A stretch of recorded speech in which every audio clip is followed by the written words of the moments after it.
আসসালামু আলাইকুম ভিউয়ার্স, সবাইকে ওয়েলকাম করছি আমার নতুন আরও একটি ভিডিওতে। আজকে আমি আপনাদের সাথে শেয়ার করব আমার অনেক পুরনো একটা ভিডিও, যেটার রিবন্ডিংয়ের ডিটেলস আমি বলবো বলেছিলাম। তো ভিডিওটা আমার দেয়া হয়নি আমাদের নানান রকমের কাজের ব্যস্ততায়। যাই হোক বন্ধুরা, আজকে চলুন আমরা রিবন্ডিংটা করি। যারা নতুন আছেন কিংবা যারা সবসময় পার্লারে রিবন্ডিং করছেন, যাদের রিবন্ডিং অনেক সমস্যা হচ্ছে, আপনারা আমার এই ফুল ভিডিওটি না টেনে সম্পূর্ণ দেখবেন এবং আশা করছি এই ভিডিও থেকে আপনারা অনেক কিছু শিখতে পারবেন। তা আমি এখানে চুলটাকে ভালো করে শ্যাম্পু করে নিয়েছি। এখানে কিন্তু আপনারা কন্ডিশনার ব্যবহার করবেন না এবং অবশ্যই ক্লায়েন্ট যখন আসবে তাকে জিজ্ঞেস করবেন তার মাথায় 1 বছরের মধ্যে কী কী অ্যাপ্লাই করেছে। হার্বাল তেল, আদা, রসুন, পেঁয়াজ বাটা যা আছে সবই কিন্তু এখনকার ক্লায়েন্টরা ব্যবহার করেন। কারণ হচ্ছে আমাদের শুধু আমার নয়, আপনার নয়, সবারই কিন্তু এখন প্রচুর পরিমাণে চুল পড়ে। আর এই চুল পড়া বন্ধ করার জন্য কিন্তু তারা এই ট্রিটমেন্টটা করে থাকেন ঘরে বসে। তো আপনারা যখন এই ট্রিটমেন্টগুলো করবেন অবশ্যই আপনারা জিজ্ঞেস করে নেবেন, কারণ জিজ্ঞেস না করলে কিন্তু আপনারা বিপদে পড়তে পারেন। তো এখানে আমি চুলটাকে শ্যাম্পু করে নিয়ে ভালো করে একদমই 100% আপনাকে শুকিয়ে নিতে হবে এবং তারপরে 1 ইঞ্চি পরিমাণে গ্যাপ রেখে কিন্তু মেডিসিনটা অ্যাপ্লাই করে দিতে হবে এবং চেষ্টা করবেন খুবই দ্রুত মেডিসিনটা অ্যাপ্লাই করার জন্য। তো এই যে আমি খুব দ্রুতভাবেই রিবন্ডিংয়ের মেডিসিনটা অ্যাপ্লাই করছি। আর মেডিসিন অ্যাপ্লাইয়ের ক্ষেত্রে অবশ্যই চেষ্টা করবেন 2 থেকে 3 জন একসাথে অ্যাপ্লাই করার জন্য, কারণ একজন হলে একটু দেরি হয়ে যায়। যাই হোক, আমার যে কোনো একটা প্রবলেমের কারণে আমাকে অ্যাপ্লাই করতে হয়েছে। তো এই যে এইভাবে খেয়াল রাখবেন যাতে স্ক্যাল্পের মধ্যে মেডিসিনটা না লাগে। আর মেডিসিনটা দেওয়ার পর অবশ্যই র্যাপিং পেপার মোড়াতে হবে, কারণ র্যাপিং পেপার না মোড়ালে বাতাসে মেডিসিনটা শক্ত হয়ে যাবে, শুকিয়ে যাবে, আর আপনার কিন্তু দেখা যাবে চুলের মধ্যে ঢুকবে না ভালো করে, তখন কিন্তু রিবন্ডিংটা সুন্দর হবে না।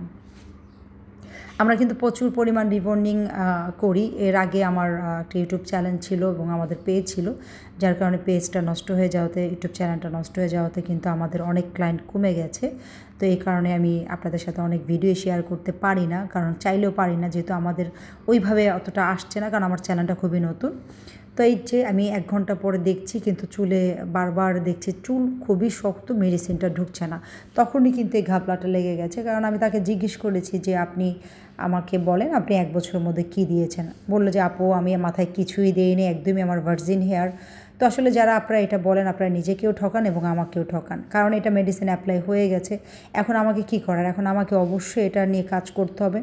তো এই বিভ্রান্তিতে আপনারা নিজেরাও পড়বেন না এবং যেখানে সার্ভিসটা নিতে যাচ্ছেন তাদেরকেও ফেলবেন না। আপনারা অবশ্যই তাদের কাছে শেয়ার করবেন সব কিছু। শেয়ার করলে হয় কি, আমরা মেডিসিনটা চেঞ্জ করে দিই, সব চুলে কিন্তু সব মেডিসিনটা যায় না।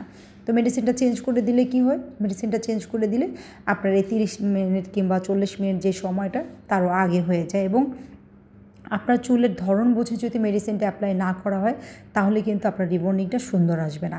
তাই অবশ্যই আপনি যেখান থেকে সার্ভিসটা নেবেন অবশ্যই আপনার কী কী ব্যবহার করেছেন না করেছেন সব কিছু ডিটেলস বললে আমরা কিন্তু সেই অনুযায়ী মেডিসিনটা অ্যাপ্লাই করবো এবং আপনার চুল কিন্তু ভালো থাকবে। তো চুলে কলপ, কালার, মেহেদি দেওয়া থাকলে যে রিবন্ডিং করা যাবে না তা কিন্তু না, এক একটা চুলের জন্য এক একটা মেডিসিন। তো যাই হোক, এভাবে 40 মিনিট পর দেখে আমি শ্যাম্পু করি নেই। এটা কিন্তু একদমই নর্মাল পানি দিয়ে ধুতে হবে, ভালো করে ধুতে হবে যাতে স্ক্যাল্পের মধ্যে কোনো রকমের মেডিসিন না থাকে। এরপরে ভালো করে শুকিয়ে নেবেন, 10%-এর মতো ভিজা থাকলেও সমস্যা নেই। এরপরে আয়রন দিয়ে 2টা আয়রন দিয়ে আয়রন করে দিতে হবে। আর আয়রনটা কিন্তু মিনিমাম আপনাকে 10 থেকে 20 বার টানতে হবে, মানে 10 থেকে 20 বার যখন আপনি ছোটো ছোটো সেকশন করে চুল নেবেন সেই চুলটাকে আপনাকে টানতে হবে। এরপরে চুলটা ঠান্ডা করে নিয়ে স্প্রে করে দেখবেন যে আপনার আয়রনটা হলো কি না। তারপরে আবার সেকেন্ড মেডিসিনটা অ্যাপ্লাই করে দিতে হবে। সেকেন্ড মেডিসিনটাও সেম, অল্প অল্প চুল নিয়ে সেকেন্ড মেডিসিনটা 5 মিনিটের মধ্যে অ্যাপ্লাই করার চেষ্টা করবেন, কারণ ওই মেডিসিনটার কিন্তু সময় খুবই কম থাকে, বেশি সময় না।